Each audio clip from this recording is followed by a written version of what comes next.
Leadership can be a challenging subject to study. As renowned leadership author Warren Bennis wrote, "Leadership is like beauty. It's hard to define, but you know it when you see it." In this presentation, we will introduce the topic, what it is, why it's important, and what you should know. So, first, let's start with the question, why study leadership? Some of you might ask, if leadership is so hard to define, what's the purpose in studying it? Here are just a few reasons. First, leadership is an important social construct. We recognize many assigned leaders in our society, such as the president, CEOs of companies, and organizational leaders. We also understand that leadership can occur as a process in various areas of our lives. Second, studying leadership will help you become both a better leader and follower. Over 100 years of leadership research exists that can help you better understand the process of leadership and how to lead and follow well. Additionally, we recognize that change is a constant in life. Learning about leadership will help to make sure that this change is intentional. Finally, studying leadership can help you to create your own leadership philosophy.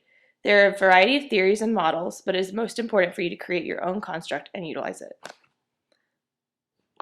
As Comavez, Lucas, and McMahon write, leadership is perhaps best described as using your own personal philosophy of how to work effectively with others towards meaningful change. Next, we will discuss how to conceptualize leadership theory. With hundreds of existing definitions for leadership and dozens of leadership theories, it can be challenging to understand how they all fit together. Basically, we have several different approaches, which are each comprised of several theories. As Richard Daff states in The Leadership Experience, these approaches are not separate and distinct eras that disappear from the picture when new theories appear. Instead, many of these approaches appear concurrently, building upon one another. Even when a certain approach's period of popularity has waned, the theory continues to influence further study and the development of new leadership approaches. These 6 approaches are the trait approach, the behavior approach, the situation approach, the relational approach, the transformational approach, and emerging approaches. First, we focus on the trait approach. Trait approaches are some of the most common and widespread theories surrounding leadership. They focus primarily on inborn traits in a leader, which are not easily modified. These studies began primarily in the early 20th century and were popular through around 1940, with resurgence in the 1970s. 2 major categories of this approach are the great man theory and trait theory. The great man theory essentially represents the earliest forms of leadership theory. This approach focused on innate traits that great leaders, such as Julius Caesar or King Arthur, possessed. This theory implied that some people were born with the ability to be great leaders, while others did not possess this capacity. The trait theory represents a more modern version of the great man theory. This theory focused on more specific traits that made great leaders truly great. Many studies exist that link a variety of characteristics to effective leadership, but generally, central to this list are intelligence, self-confidence, determination, integrity, and sociability. These theories have remained popular through the present day and can provide aspiring leaders a general set of traits that are good for leadership. Next, we'll discuss the behavioral approach. Essentially, behavioral approaches focus on what leaders do and how they act, rather than who they are. This approach gained popularity beginning in the 1940s and includes 2 major theories, the skills approach and the style approach. The skills approach considers leader competencies in certain areas such as technical, human, and conceptual skills. Leaders utilize these skills to work effectively with various groups of people.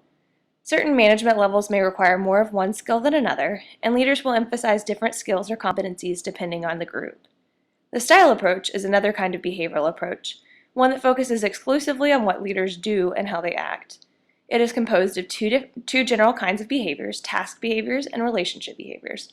Task behaviors facilitate goal accomplishment, while relationship behaviors help improve a group's social dynamic. The next group of theories we will address is the situational approach.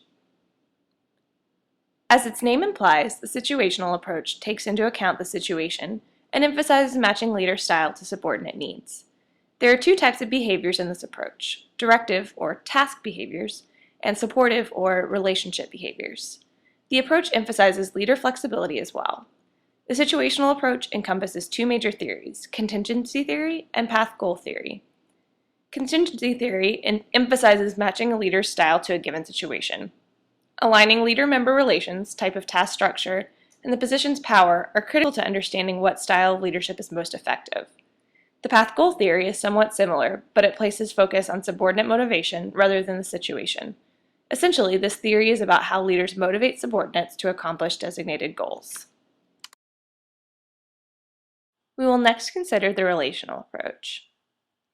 This approach views leadership as a process that requires both leaders and followers. It describes leadership as clearly defining a socialized vision, working towards a common goal, and bringing about positive change. The relational leadership model focuses on 5 concepts that govern this process: purpose, inclusion, empowerment, ethics, and process. These concepts work together to make a group effective and allow them to go through the leadership process.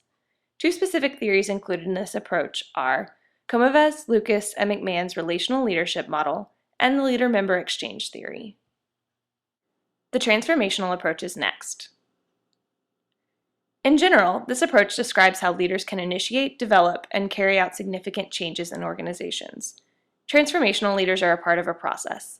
This approach distinguishes between transactional leadership, which focuses on the exchanges between leaders and followers, and transformational leadership, which engages others and creates a connection that raises the level of motivation and morality in both the leader and the follower. Steps followed by transformational leaders may take the following form: empowering followers, role modeling for followers, creating a vision, and becoming social architects who build trust and foster collaboration. The final approaches we will discuss in this presentation are emerging approaches. This group of approaches is a bit less cohesive than the others, but includes theories that have gained popularity from the late 20th century through the present day. Some of these theories include authentic leadership, servant leadership, the social change model of leadership, gender-based studies, and culture and global approaches to leadership, among others.